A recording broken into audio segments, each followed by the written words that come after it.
Hey guys, it's Haley and welcome to another bookish video.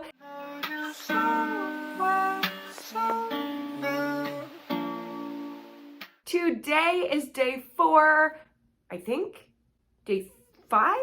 Day 5? I think it's day 5. Oh my gosh, day 5 of Vlogmas. It's actually vlog number 5. I think it's day 9. Yeah, we're on day 9 of Vlogmas, but if you have missed all the vlogs leading up to this point, I will have it linked above and below. There's an entire playlist so you don't miss a single day of Vlogmas content. We are picking up now as I am 25% of the way into Meet Me Under the Mistletoe by Jenny Bayliss. I'm taking a little break to read some Christmas holiday romance. After all of the horror that I've read, I had some really great, but also really intense, really dark, really scary horror reads before this one, and this is just a nice little departure. We are following our main character who is going back to the old school, the old private school that she went to, and it's for her friend's wedding, but they're kind of using it as an excuse to have this little high school reunion beforehand and all like catch up. And while she's there, she runs into the gardener's son, who is now the new groundskeeper of this gorgeous castle where they went to school. And he obviously comes from a very different world than her rich private school friends. And she kind of sees both sides of it because her family's very humble. She went on scholarship to the school. So she's kind of balancing these two worlds, and we follow her own story and her own development there. But then we also have her romance with the gardener, which is so cute. They were kind of like childhood friends, and now as they are meeting again, there was kind of like a getting off on the wrong foot kind of thing, but it's not necessarily enemies to lovers. But now there are some cute vibes. And overall, this book just has a lot of good holiday vibes. It takes place in the UK, so it's super atmospheric and cozy. The winter time in London, like, that is something I want to see before the end of my life. It sounds so amazing. So I'm really liking this book. It's cutesy, and I will probably continue to read it as I am getting stuff ready today. I have a holiday party to go to tonight, so I have to pack our white elephant gifts. I'm going to make some treats for the party. So I know I'm gonna have, like, you know, oven time where I'm just sitting waiting to pull something out where I can read my little holiday romance. But before that, I do have some clients this morning, and then I'm gonna go meet up with a couple of my friends to do some work in a little coffee shop. So I will, of course, take you with me.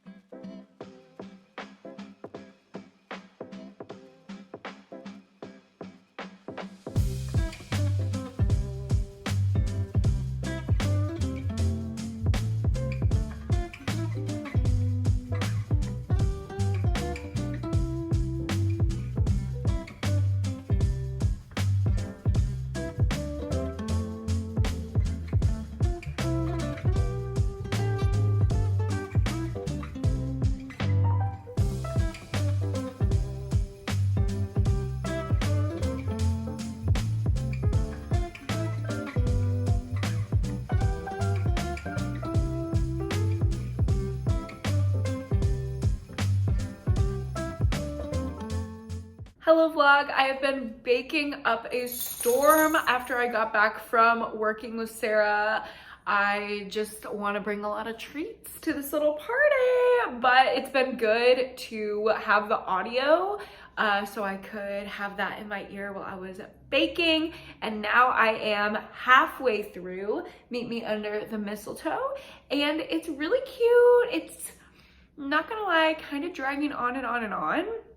It feels like not much has happened with the actual romance, and more is actually happening with the main character's development, which I don't mind, but I also want like Christmassy romance vibes, and there just seems to be a lot more like drama with the family and like individual stuff. The kind of class issue of her being caught between rich people and her like working class family is a huge part of the plot. So if you're not interested in that, I don't think you're going to be interested in this book. Just to kind of update you, that's where I'm at. It's okay. It's not the best Christmas romance I've ever read, but I'm going to keep reading it. It's not horrible at all. So I'm about to get ready to go to the party, and then I will take it with me.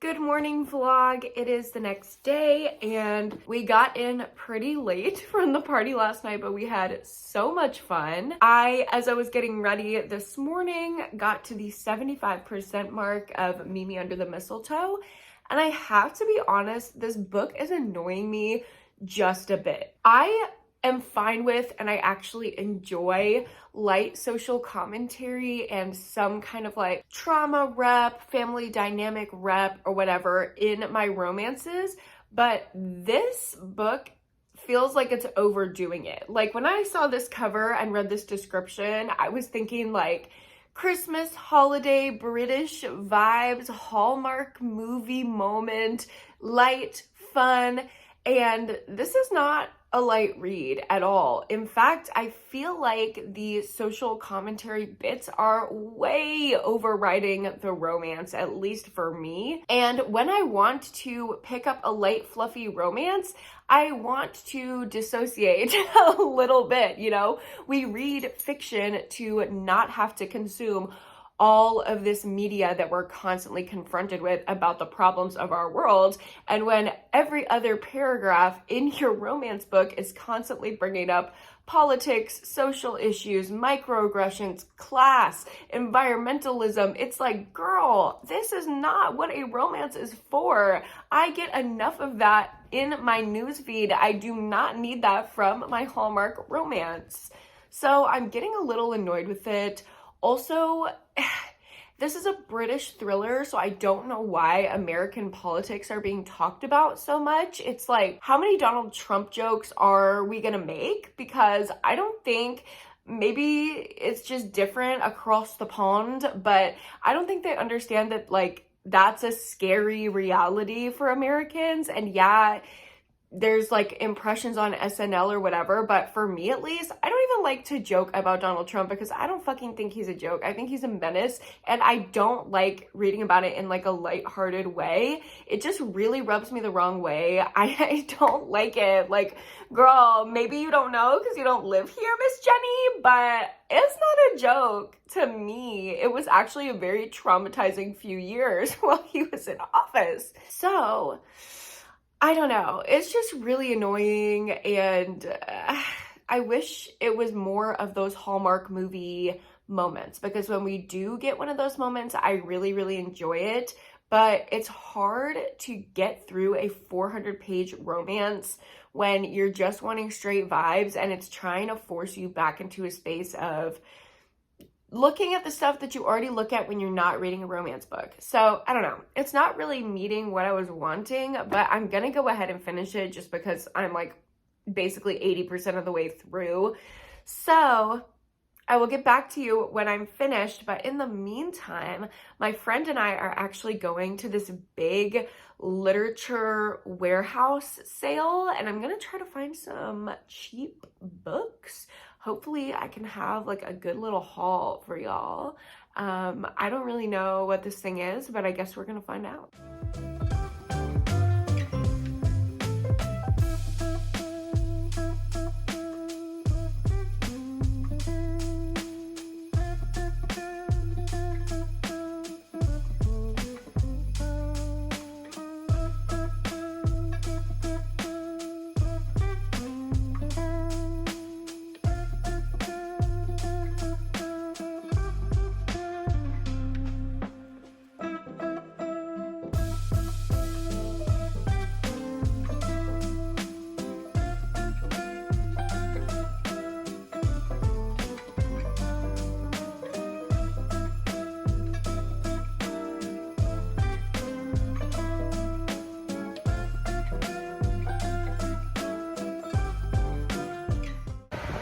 Man, do I have a haul for y'all when I get home. That was crazy. That place was insane.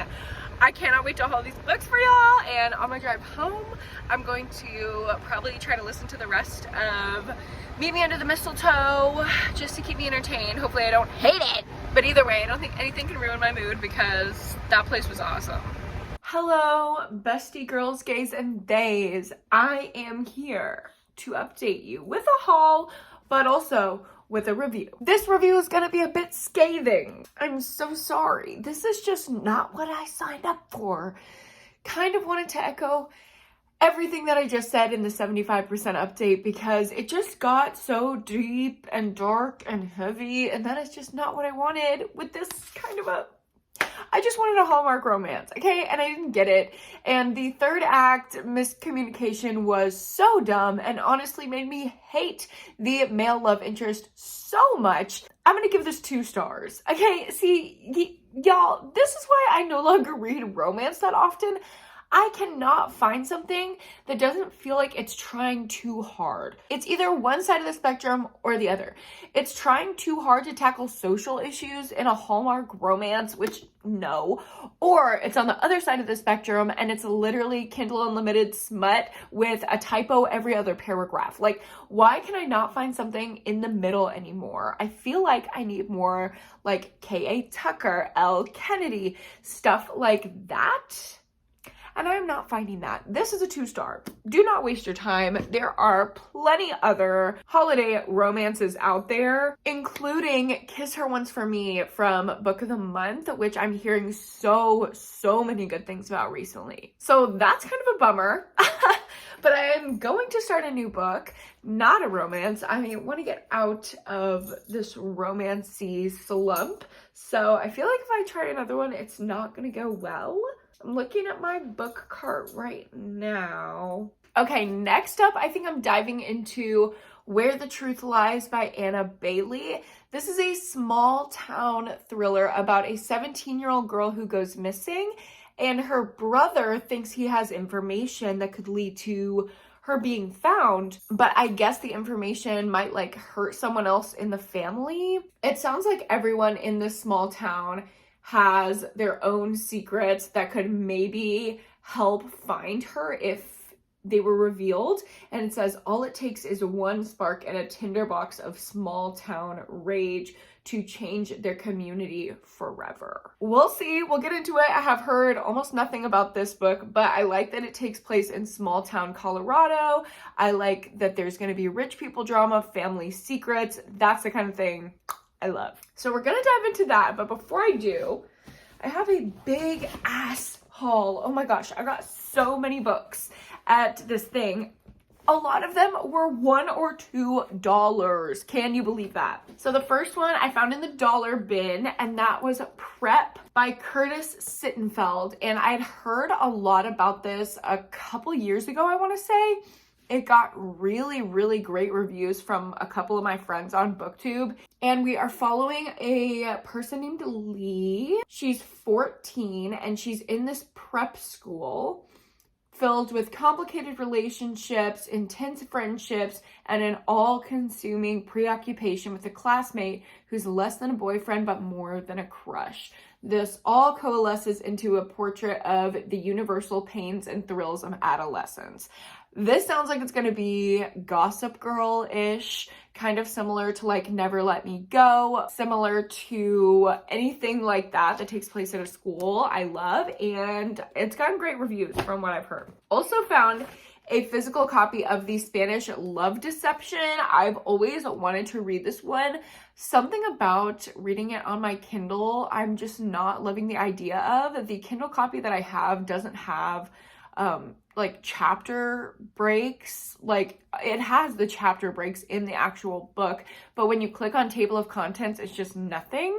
And I don't like that. I like being able to like split up my reading into little chunks. So I really wanted the physical copy and I found it for like a couple dollars. I also picked up These Violent Delights by Chloe Gong. This was on recommendation from one of my best friends in real life, who recommended all of those books that I read in the Out of My Comfort Zone vlog. And because 2 out of 3 of those went so well, I figured I should pick up another one of her fantasy recs for me. So I have no idea what this is about. It's YA fantasy. Can't lie, I'm a little nervous, but I'm told I'm going to love it. So blind trust. Next up, I have a thriller, Girl A by Abigail Dean. Wow, that was really hard to find. This was previously a book of the month pick, I believe, and something about it just never really called out to me. I never chose it, but for a couple dollars, hey, I'll try anything. It says, you can flee your parents, you can bury your secrets, but you'll never leave behind what your siblings know, what you all shared. Oh, family secrets and a gripping psychological story of survival. I also found this novel that looks so interesting. First of all, it's beautiful. Like, I could not pass up this cover. Hello. Having that on my shelves, yes. It's called Ghost Forest, and it's by Peek Xuan Feng. It says, this graceful and indelible debut about love, grief, and family welcomes you into its pages and invites you to linger, staying with you long after you've closed its cover. How does your family grieve if your family does not talk about feelings? This is the question the unnamed protagonist of Ghost Forest considers after her father dies. This has a lot of Asian culture in it because it takes place in Hong Kong. It's about the death of a parent, about grief that's unprocessed when you have unresolved issues with the parent that passes, and it just sounds really similar theme-wise to Crying in H Mart, which is an easy favorite for me, so figured I would try this one out as well. Another one that I know nothing about is called Gory Details, and this is actually a non-fiction by a National Geographic writer called Erica Engelhaupt, and these are just little stories, little anecdotes about dark science, like interesting, gross science. It says, like, no subject is off limits for this acclaimed science reporter who boldly investigates the gross, taboo, and morbid.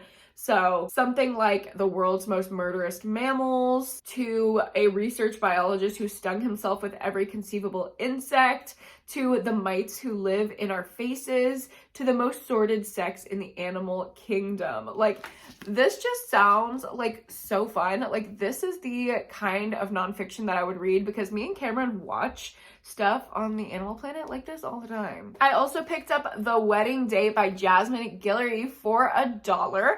I've never read from Jasmine Guillory before. I've heard mixed things about her books, but I figured I would try her out and form my own opinion. This is a contemporary romance about a girl who agrees to go to a wedding with a guy that she is stuck in an elevator with. She's not usually spontaneous, but there's something about this guy that's just too hard to resist. And they have more fun than they ever thought possible going to a wedding with a stranger.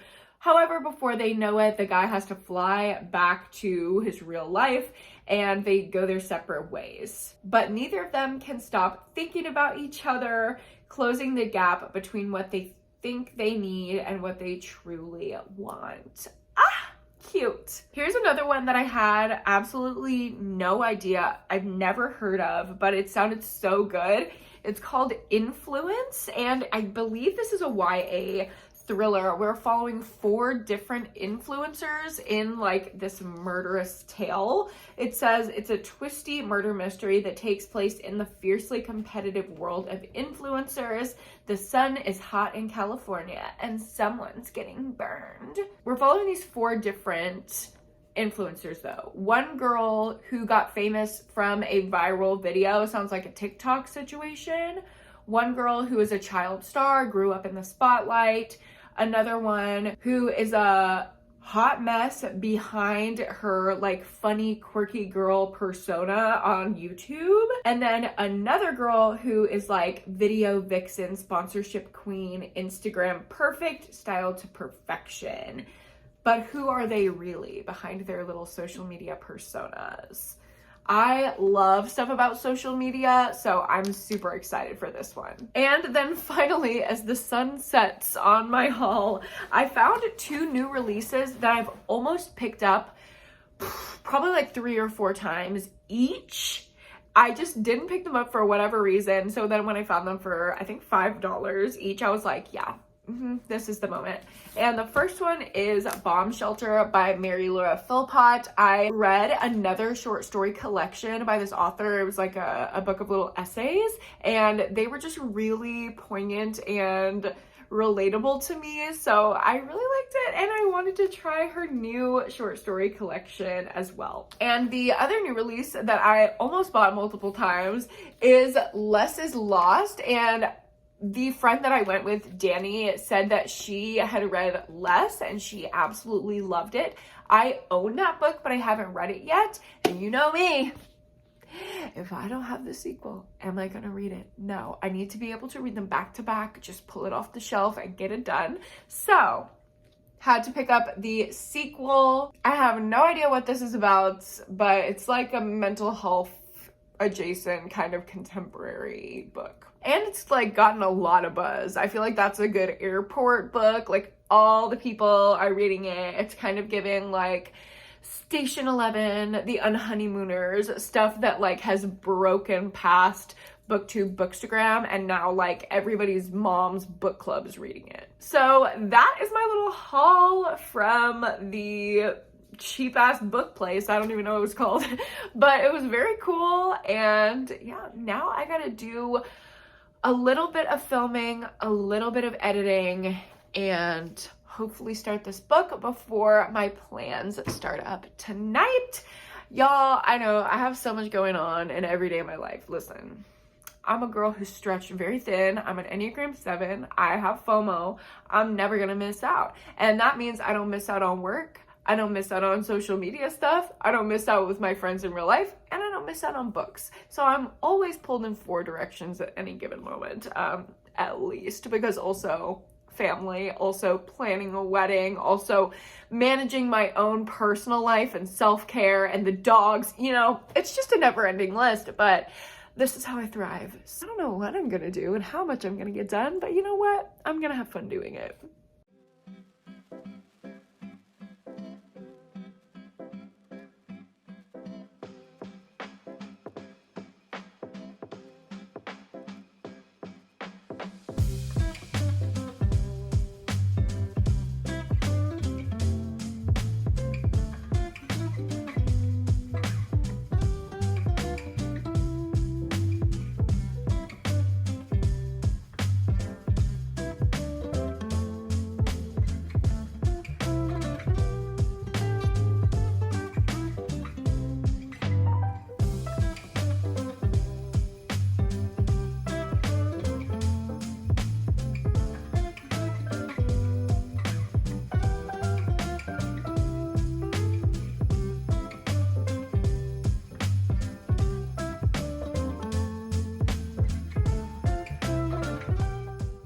I'm gonna try filming like this. This might look horrible. I have no idea. Hopefully I don't have to redo this clip. Good morning. I was literally up till 2 a.m. last night. And now I'm here bright and early to meet a client, do some trauma work, you know, just a regular little Hailey day. Did I read last night? No. We were supposed to go do this little like light display. We pulled up. It was literally the longest line we had ever seen in our lives. And it started thunderstorming. So this guy came up to our car. He's like doing this like little dad routine. He's like, hey, we're actually closed. And the 4 of us in the car were like, good one, dad. Let us in. No. So we were not about to wait any longer in this line because they were literally closing for the thunderstorm. So we left.